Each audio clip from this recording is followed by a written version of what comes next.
Commander Vexel's massive form cast a shadow across the marble floor as he entered the grand hall. The sound of his clawed feet clicking against the stone echoed through the vast chamber, causing hundreds of young alien cadets to fall silent. His towering 8-foot frame was a patchwork of battle scars and cybernetic replacements, each telling a story of survival against impossible odds. The afternoon light streaming through the crystalline windows illuminated his weathered exoskeleton, revealing deep gouges that had never properly healed. His left arm had been replaced entirely with a mechanical prosthetic after the Battle of Proxima Station. 3 of his 6 eyes were artificial implants, glowing with a soft blue light that had become his trademark among the Academy instructors. "Settle down, all of you," Vexel rumbled, his voice carrying the authority of someone who had commanded fleets across star systems. The mixed assembly of cadets represented dozens of species from across the galaxy. Tall, graceful Etherians, with their translucent skins, sat beside stocky Dworkin engineers, young Zephyrian pilots with their feathered wings, folded respectfully next to insectoid hive mind drones. They had all heard whispers about Commander Vexel. Stories passed down through the ranks about the veteran who had fought in the bloodiest conflict in galactic history. Some said he had personally dueled human commanders in zero gravity. Others claimed he had witnessed entire star systems burn. But no one knew the complete truth. You sit here in your comfortable chairs, studying warfare from textbooks written by academics who never heard a plasma cannon fire in anger? Vexel continued pacing slowly across the raised platform. You memorize battle formations and tactical theories, believing that victory comes from superior numbers or advanced technology. A young Etherian cadet raised her hand tentatively. "Commander, surely our combined fleets would be more than enough to handle any threat Coalition has. The most advanced weapons in the galaxy." Vexel stopped pacing and fixed his artificial eyes on her. A sound that might have been laughter rumbled from deep in his chest, but there was no humor in it. "Advanced weapons?" he repeated slowly. "Yes, we had those. We had plasma cannons that could crack moons in half. We had shields that could deflect solar flares. We had warships the size of cities, crewed by the finest warriors from 100 worlds." He activated the room's holographic projector with a gesture, and suddenly, the air above the cadets filled with a 3-dimensional star map. Thousands of points of light represented star systems, trade routes, and military installations across the known galaxy. "This is how the galaxy looked before the human war," Vexel explained. Green markers indicated Coalition territories, spreading across vast swaths of space in organized, logical patterns. We controlled 70% of inhabited space. Our trade network spanned 40,000 light-years. It brought peace and order to chaos. Then, with another gesture, red markers began appearing on the map. At first, they were small clusters, in remote systems that most Coalition members had never heard of, but as the hologram advanced through time, the red markers spread like a virus, consuming green territories with frightening speed. "These red markers represent human expansion," Vexel said quietly. "In less than 50 standard years, they went from a single planet to controlling territory that rivaled our own." A Dworkin cadet scoffed from the back of the room. "Possible. No single species could expand that quickly without superior technology or massive population advantages." "That's exactly what we thought," Vexel replied. "Our intelligence reports indicated that humans were primitives who had barely achieved faster-than-light travel. Their ships were crude, their weapons outdated, their military organization chaotic by our standards." The hologram zoomed in on a specific sector of space, showing detailed fleet movements and battle formations. "So when they began claiming systems, in what we considered Coalition space, we decided to teach them a lesson about galactic order." The room fell completely silent as the cadets watched historical battle data unfold before their eyes. Coalition fleets, represented by neat formations of green dots, moved against scattered groups of red markers that seemed to follow no logical tactical doctrine. "The first engagement was at Kepler Station," Vexel continued, his voice growing. "Distant as memories flooded back, we sent a standard enforcement fleet, 3 heavy cruisers, 12 destroyers, and 40 fighters. more than enough firepower to convince a few primitive colonists to respect Coalition authority. He paused, manipulating the hologram to show the battle in slow motion. What happened next defied everything we thought we knew about space combat. The green dots representing Coalition forces moved in perfect formation, exactly as military doctrine dictated. But the red human markers began behaving in ways that seemed completely insane. Instead of forming defensive positions or attempting to retreat, they scattered in all directions, then suddenly converged on the Coalition fleet from impossible angles. They used civilian cargo ships packed with explosives as guided missiles. They hid fighters inside asteroid fields and struck when our sensors couldn't distinguish them from space debris. They even rammed our flagship with a colony transport, sacrificing hundreds of their own people to cripple our command structure. Vextel's voice grew heavy with something that might have been respect or fear. By the end of that first battle, our simple police action had turned into a desperate retreat. We lost half our fleet to an enemy that shouldn't have been able to scratch our paint. The cadets stared at the holographic display in shocked silence as the implications sank in. These were humans he was describing, the same species that now walked among them as allies and fellow students. That was our introduction to human warfare, Vextel concluded, deactivating the hologram, and it was only the beginning. The holographic display flickered to life, showing a frozen wasteland that looked like the surface of a nightmare. Jagged crystal spires jutted from the ground like frozen lightning, while howling winds carved deep channels through mountains of black ice.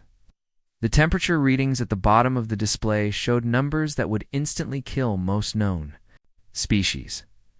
Kepler-7 was what we called a dead rock, Vextel explained, manipulating the hologram to show the moon's harsh surface in detail. The atmosphere was barely breathable, the gravity was twice what humans were used to, and the native wildlife consisted of creatures that could tear through military armor with their bare claws. A young Zephyrian cadet spread his wings nervously.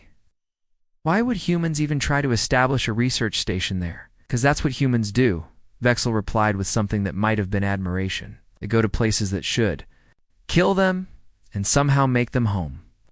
The research station was studying the crystal formations, looking for new energy sources. 300 people, mostly scientists with their families. No military training, no weapons beyond basic security. Equipment. The hologram zoomed in to show the research station itself, a cluster of prefabricated domes connected by enclosed walkways. It looked fragile and temporary against the hostile landscape. When our patrol fleet detected their presence, we assumed it would be a simple matter. These weren't soldiers or colonists, just researchers who had wandered into Coalition space. Without permission, Admiral Krextar, my commanding officer at the time, decided to make an example of them. Vextel's mechanical eyes dimmed as he remembered those days. We surrounded their moon with a blockade fleet. 12 heavy cruisers, enough firepower to crack the moon in half if necessary. Then we sent them a standard message: surrender immediately or face the consequences. The holographic display shifted to show the human research station from orbit, tiny and vulnerable beneath the massive Coalition warships. The response came from their station commander, a man named Dr. Daeho Kim. His message was polite, almost apologetic. He explained that they were just scientists studying crystal formations, that they meant no harm to anyone. A Dworkin cadet chuckled. Sounds like they were ready to give up without a fight. That's what we thought too, Vexel said grimly. Dr. Daeho requested one standard galactic cycle to gather their research data and prepare for evacuation. It seemed reasonable. What could a few hundred scientists do in 30 days? The commander paused, letting the question hang in the air. Several cadets shifted uncomfortably, sensing that the story was about to take a dark turn. Admiral Krextar agreed to the delay. He was confident that the humans would spend that time packing their belongings and preparing to surrender. We maintained our blockade and waited.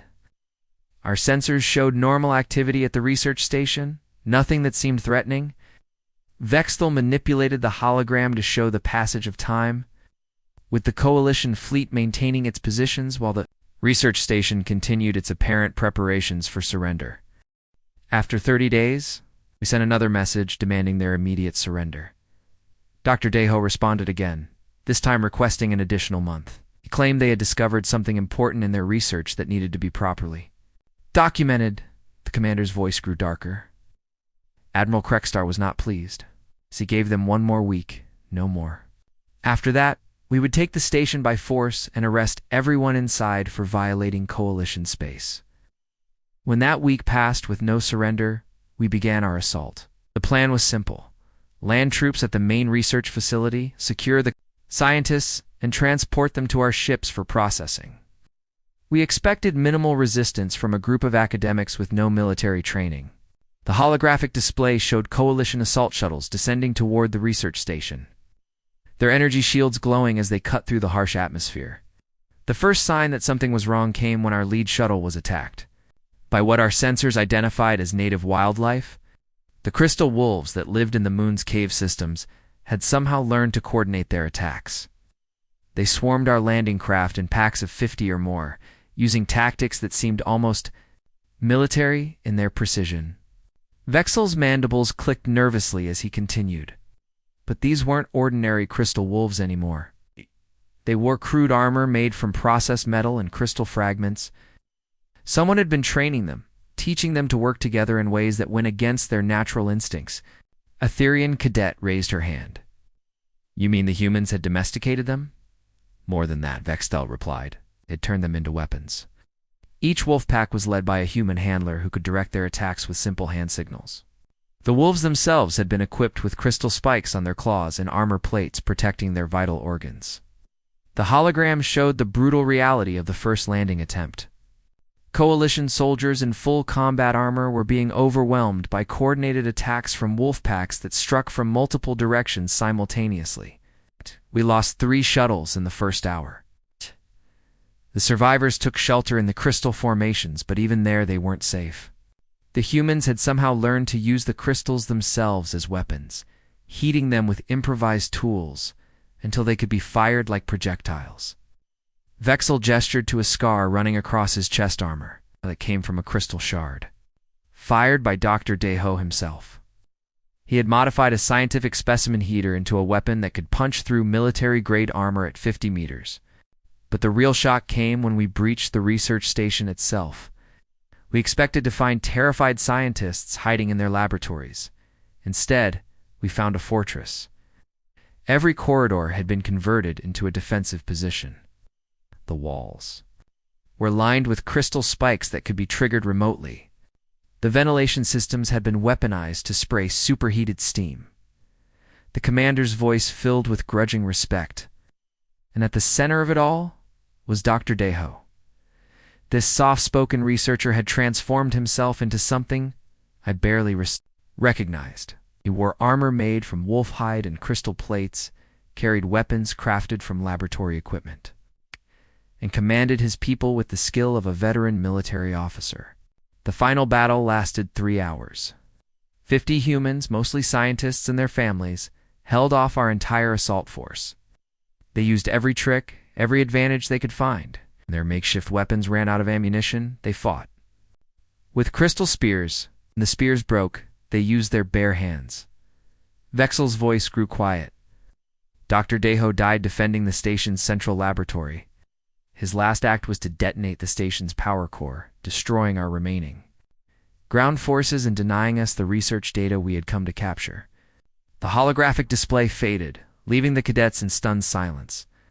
That day, I learned the first and most important lesson about fighting humans. They don't just adapt to survive impossible conditions. They adapt to turn those conditions into weapons against you. The holographic display shifted to show a massive structure spinning slowly in the void of space. Titan 7 was one of the Coalition's most advanced military installations. Fortress station designed to control the entire Chronos sector. Its rotating rings generated artificial gravity, while defensive platforms bristled with enough firepower to destroy entire fleets. Titan 7 was supposed to be impregnable, Vexel explained, his voice carrying the weight of bitter memory. The station could house 50,000 troops and had enough supplies to withstand a siege for 5 years. When the humans captured it during their surprise offensive, we knew we had to take it back quickly. The hologram zoomed in to show the station's defensive systems. Massive gun turrets tracked across the void while fighter squadrons patrolled. The surrounding space? Energy shields flickered like aurora around the station's hull. The human force that took Titan 7 was small, just 200 soldiers led by a captain named Lee Mirai. She was young, maybe 25 standard years, and had only been promoted to captain 3 months earlier, when her commanding officer died in battle. Young hive mind drone clicked its mandibles in confusion. How could such a small force capture a station that size? That's what made it so infuriating, Vexel replied. They didn't capture it through superior firepower or brilliant tactics. They captured it through sheer audacity. Captain Mirai disguised her troops as maintenance workers and smuggled them aboard a supply transport. By the time our garrison realized what was happening, the humans had already taken the command center and locked down the entire station. The commander's mechanical eyes glowed brighter as he continued. We surrounded Titan 7 with our third fleet, over 200 warships. The plan was simple. Wait for the humans to run out of supplies, then accept their surrender. 200 soldiers hold out against an entire fleet blockade. Vexel's mandibles clicked in what might have been dark amusement. 8 months. They held out for 8 months. And with each passing week, they became more dangerous, not less. The holographic display showed the siege from multiple angles, the coalition ships maintaining their positions around the slowly rotating station. At first, everything went according to plan. Our sensors showed the station's power levels dropping as the humans rationed their energy. Their communications grew less frequent. We intercepted messages between the defenders that spoke of dwindling food supplies and failing equipment. But Captain Mirai was not idle during those months. While we waited for her to surrender, she was transforming the entire station into something new, something terrible. The hologram shifted to show the station's interior, revealing the gradual changes taking place within its corridors and chambers. The first sign of trouble came when our reconnaissance drones stopped returning. The few that made it back showed footage that our analysts couldn't explain. Corridors that had been normal passages were now filled with strange mechanical devices. Rooms that should have contained barracks or supply storage were empty, except for ominous humming sounds. Vexel gestured to the scar across his chest, a jagged line that ran from his left shoulder to his right hip. I earned this during the final assault. By then, we had grown tired of waiting. Admiral Krekstar ordered a full-scale boarding operation. 10,000 elite troops would storm the station simultaneously from multiple entry points. The commander's voice grew distant as he relived those terrifying hours. The moment our assault shuttles docked with the station, we knew something was wrong.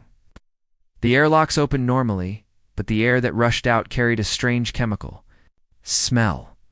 Our atmospheric sensors detected dozens of unknown compounds.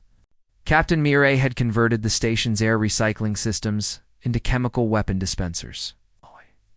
Every breath we took was potentially toxic. Our soldiers had to fight in full environmental suits, which slowed them down and limited their visibility.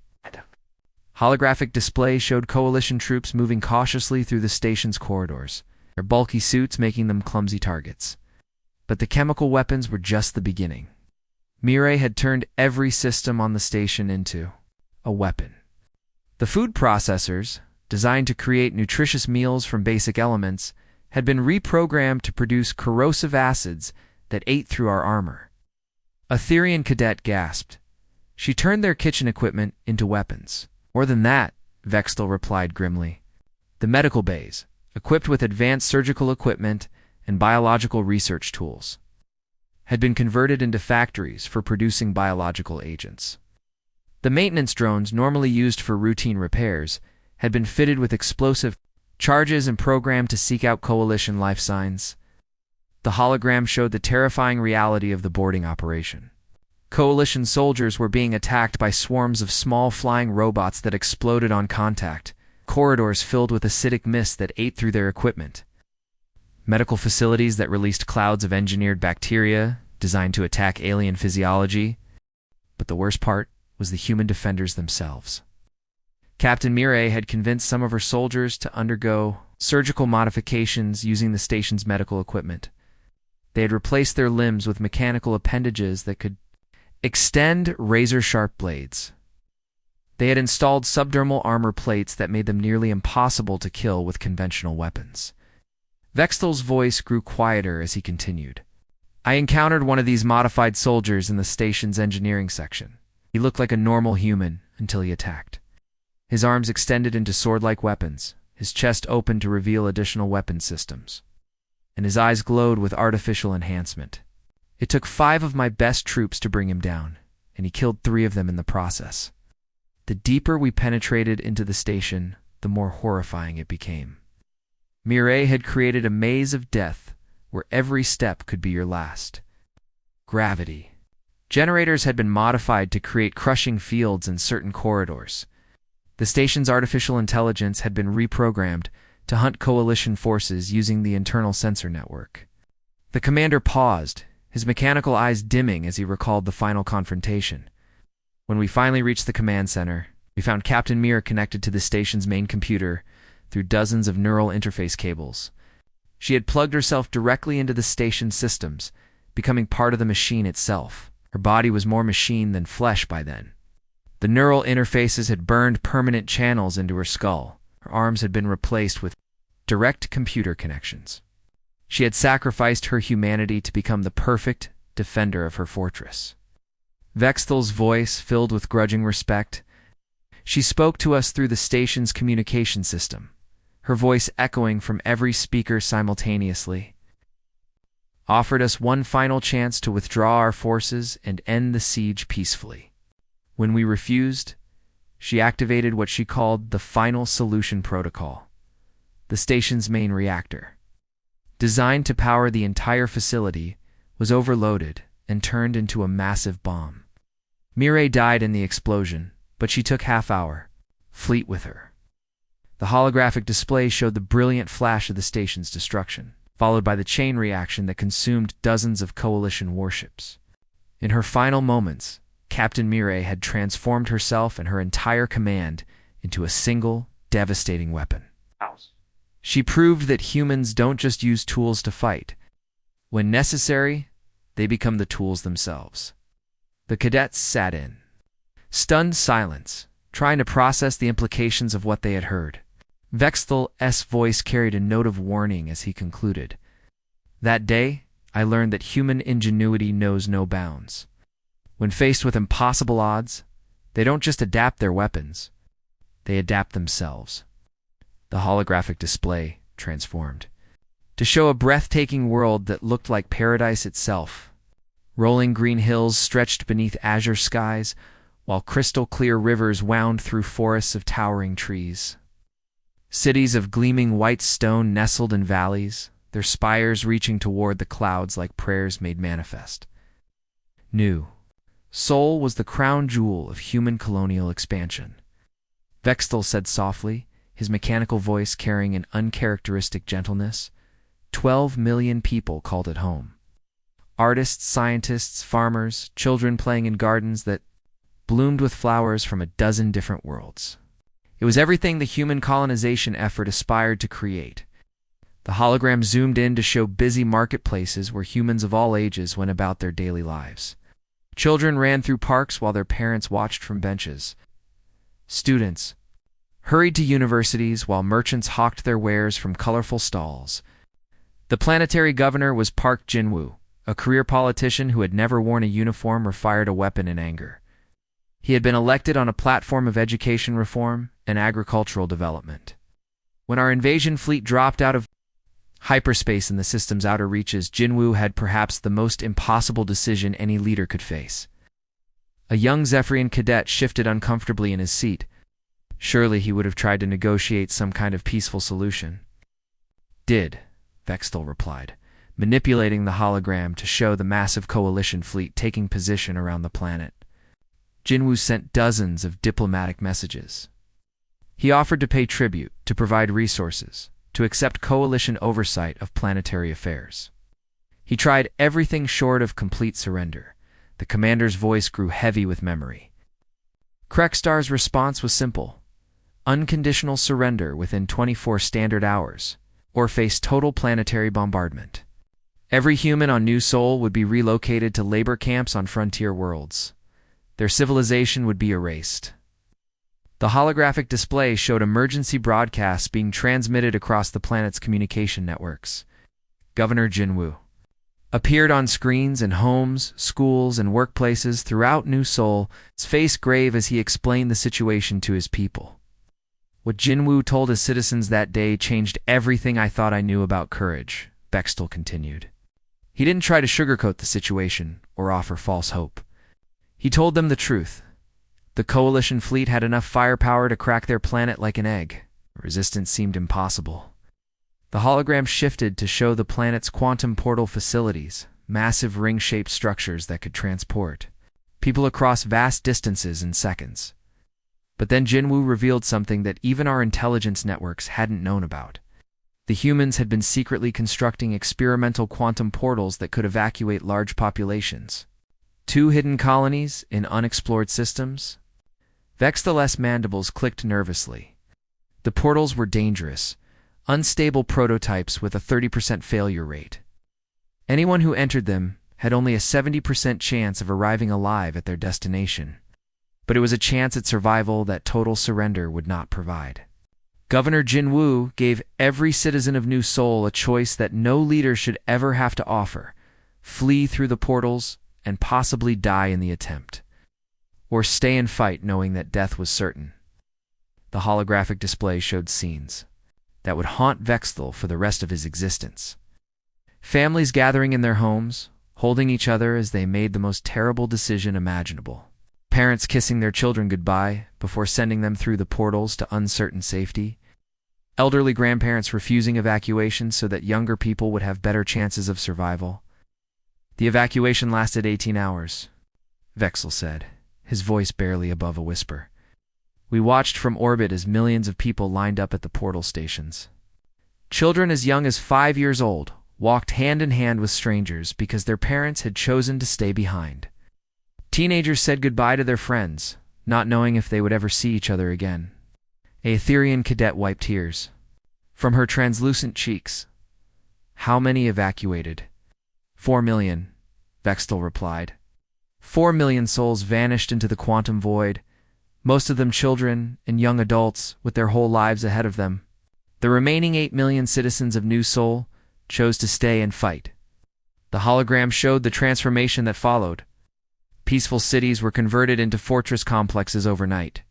Schools became ammunition factories. Hospitals were transformed into military command centers. Even the planet's beautiful parks were turned into defensive positions with carefully concealed weapon emplacements. But the most shocking transformation was in the people themselves, Vextel continued. Shopkeepers who had never held anything more dangerous than a price scanner were learning to operate plasma rifles. Teachers who had spent their lives nurturing young minds were studying explosives manuals. Even children too young for evacuation were being trained to carry messages and supplies through the city's defensive networks. As the commander gestured to a particularly deep scar on his exoskeleton. I earned this from a human baker named Mrs. Choi. She was 73 years old and could barely walk without assistance. When our assault troops entered her neighborhood, she detonated a bomb made from kitchen supplies that killed 12 of my soldiers. Governor Jinwoo coordinated the entire planetary defense from his office in the capital city. He had no military training, but he learned to think like a general overnight. He divided the planet into defensive sectors, each one designed to make our invasion as costly as possible. The holographic display showed the coalition invasion in all its terrible detail. Massive troop transports descended through the atmosphere while orbital bombardment cleared landing zones. But instead of finding terrified civilians, the coalition forces encountered something unprecedented. Every building had been turned into a fortress. Every street corner concealed snipers. Every basement contained weapons, caches, and tunnel networks that allowed defenders to strike from unexpected directions. The humans had transformed their entire world into a weapon designed to bleed us dry. Vextel's voice grew darker as he continued. The fighting lasted for 6 months. Street by street, building by building, we advanced toward the capital city, but every victory cost us hundreds of soldiers. Every block we captured had to be held against constant counterattacks by defenders who knew every hiding place, every secret passage. The worst part was seeing how the humans fought. They didn't just defend their positions, they celebrated their sacrifices. When a group of defenders was about to be overrun, they would sing their planet's anthem as they detonated their final explosives. Parents would smile as they activated bombs that would prevent us from capturing their children's schools. The hologram showed the final assault on New Seoul's capital city, a gleaming metropolis that had become a fortress of unimaginable determination. Governor Jinwoo made his last stand in the city's central administrative complex. When we finally breached his defenses, we found him in his office, still wearing his civilian clothes, still trying to coordinate the defense of neighborhoods that no longer existed. Vexel's mechanical eyes dimmed as he recalled that final confrontation. Ginwoo looked at me with eyes that held no fear, only sadness for what his world had become. He told me that he had sent a message to every human colony in the galaxy, telling them about New Seoul's stand. He said that his people's sacrifice would inspire others to never give up hope. Then he pressed a button on his desk and smiled.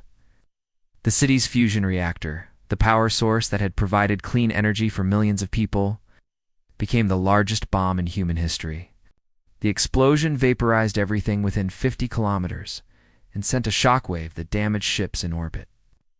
The holographic display showed the brilliant flash of the reactor's detonation, followed by the mushroom cloud that rose from the planet's surface. Governor Jinwoo died with 50,000 of my soldiers in that blast. But his sacrifice accomplished something more valuable than any military victory. Bextel's voice carried a note of profound respect as he concluded. News of New Seoul's resistance spread throughout human space within days. Colonies that might have surrendered peacefully instead began preparing their own defenses. The humans had learned that sometimes the greatest victory comes not from defeating your enemy, but from making them pay such a terrible price that they never want to fight you again. The veteran looked around the silent room, meeting the eyes of cadets who would never forget what they had heard. That day, I learned the most important lesson about human warfare. Their greatest weapon is not their technology or their tactics. It is their willingness to sacrifice everything for the people they love. The silence in the grand hall stretched like a taut wire ready to snap. Hundreds of young alien cadets sat frozen in their seats, their minds struggling to process the horrific truths they had just heard. The holographic projectors had been shut down, but the images of human warfare still burned in their memories like acid. Vextel stood motionless at the center of the platform, his massive form casting long shadows across the marble floor.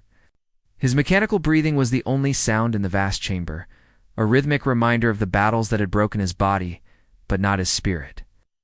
"You're wondering why I tell you these stories," Vexel finally said, his voice cutting through the silence like a blade. "You're thinking that perhaps I'm trying to frighten you, or that I've grown bitter with age and defeat." A young Dworkin cadet raised his hand tentatively. "Commander, surely the war must have ended with some kind of coalition victory. We're the dominant force in the galaxy now." Vextel's mandibles clicked in what might have been bitter laughter. "Dominant. Child, we are not dominant. We're survivors. There is a vast difference between the two." The veteran began pacing slowly across the platform, his clawed feet clicking against the stone with each step. The war ended when the Coalition High Command received a message from the human government. It was not a surrender offer or a plea for mercy. It was a simple mathematical equation. The holographic projector flickered to life one final time, showing rows of numbers and calculations that made several cadets gasp in recognition. The humans had calculated the exact cost of continuing the war. For every human world we conquered, we lost an average of 3,000 ships and 50,000 soldiers. For every human city we occupied, we needed to station permanent garrison forces that were constantly under attack. Vextel gestured to the numbers floating in the air above them. But the most terrifying calculation was this. The humans had determined that they could continue fighting for another 200 years, even if we conquered 90% of their territory. They had hidden colonies, secret bases, and civilian populations that could be turned into armies at a moment's notice. An Etherian cadet's voice trembled as she spoke. "What about the coalition? How long could we have continued?" 18 months, Vexel replied flatly. Our military analysts determined that the coalition could maintain the war effort for 18 more months before our entire civilization collapsed from the strain. The humans were bleeding us dry, and they knew it. The commander's voice grew quieter, more introspective. The peace negotiations lasted 3 days. Not because the terms were complicated, but because our diplomats needed that long to accept the reality of our situation. We weren't negotiating from a position of strength. We were begging for survival. Vexthel reached up and slowly removed his ceremonial helmet, revealing the full extent of his war wounds for the first time. Half his head was a mass of burn scars and cybernetic implants. The skin twisted and discolored from injuries that had never properly healed. These scars came from the Battle of Rigel Station, during the final week of the war, he explained, his voice barely above a whisper. Was leading a boarding party against what we thought was a disabled human frigate. The ship showed no life signs, no power readings, no signs of activity. The cadets leaned forward, captivated despite their horror. The human crew was dead, killed when we destroyed their ship's main reactor. But their captain, a young man named Kim Hyun-soo, had survived long enough to prepare one final surprise for us. Vextel's mechanical eyes glowed brighter as he continued. When I found Captain Hyun-soo's body in the ship's bridge, I thought the battle was over. He had taken direct plasma fire to the chest, and our medical scanners confirmed that he was dead. But as I approached to examine his body, something caught my attention. There was a small surgical scar on his chest, barely visible through the burn damage. It was fresh, maybe a day old. I realized too late what it meant. The commander's voice filled with grudging respect. Captain Hyun-soo had surgically implanted a fusion grenade in his own chest cavity before the battle began. He knew he was going to die, but he was determined to take as many coalition soldiers with him as possible. Several cadets gasped in horror, but Vextel continued relentlessly. When I bent down to examine the scar, the grenade detonated. The blast killed 6 of my soldiers instantly and left me with these burns. But the most terrifying part was the realization that Captain Hyun-soo had been conscious when he triggered the device. He had played dead, waiting for the perfect moment to strike one final blow against his enemies. The holographic display flickered and died, leaving the room in normal lighting that somehow seemed harsh and artificial after the dramatic presentations. That incident was repeated thousands of times throughout the war. Human soldiers who appeared to be dead would suddenly spring back to life for one final attack. Human civilians who seemed harmless would turn out to be walking bombs waiting for the right moment to strike. Vexel's gaze swept across the room, taking in the faces of young aliens who represented dozens of species from across the galaxy. Look around you. This very academy, sitting among you as fellow students, are humans. They eat in your cafeterias, study in your libraries, compete in your athletic events. A Zephyrian cadet turned to look at the human students scattered. Throughout the audience, seeing them with new eyes, they seem so ... normal, she whispered. That's exactly what makes them so dangerous, Vextel replied. These same humans who share your classes and joke with you during breaks are the descendants of the warriors who brought the mighty coalition to its knees. They carry the same genetic heritage, the same cultural programming, the same potential for absolute dedication to their cause. The commander's voice grew darker, more urgent. The peace treaty we signed was not born from diplomacy or mutual respect. It was born from pure, undiluted fear. The Coalition High Command realized that we were not fighting a conventional enemy. We were fighting a species that had weaponized the very concept of sacrifice. Vexel began walking toward the exit, his massive form moving with surprising grace despite his obvious injuries. Humans do not simply wage war the way other species do. They do not fight for territory or resources or political advantage. When humans fight, they fight with the absolute certainty that their cause is worth any price, including their own lives. He paused at the chamber's main doorway, turning back to face the assembled cadets one final time. The treaty holds because both sides understand what would happen if it were broken.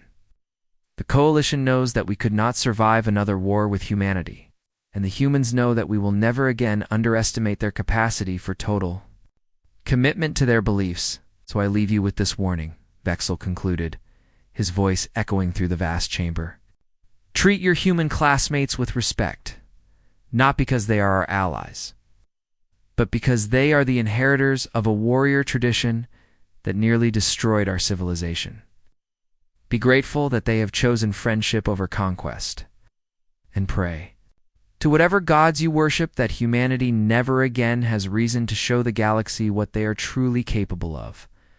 Because if that day comes, I fear that none of us will survive to tell the tale.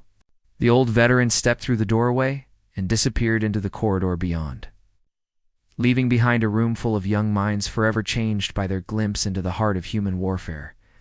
The silence that followed was profound and lasting, broken only by the quiet sounds of cadets finally beginning to comprehend the true nature of the species they had always considered their peaceful neighbors. In the days that followed, the human students at the academy would notice a change in how their alien classmates treated them. There was a new respect in their voices, careful consideration in their interactions, and sometimes a flicker of something that might have been fear in their eyes. But there was also a deeper understanding, a recognition that the peace they all enjoyed had been bought with a price that few truly comprehended. The legend of Commander Vextel's final lecture would spread throughout the galaxy, passed from one generation of military officers to the next. It would serve as both a historical record and a solemn warning, ensuring that the lessons learned in blood and sacrifice would never be forgotten. And in the quiet moments of the night, when the academy's halls were empty and dark, the human students would sometimes pause to remember the stories of their ancestors, carrying forward the knowledge that they were the inheritors of a legacy both terrible and magnificent in its scope. The end.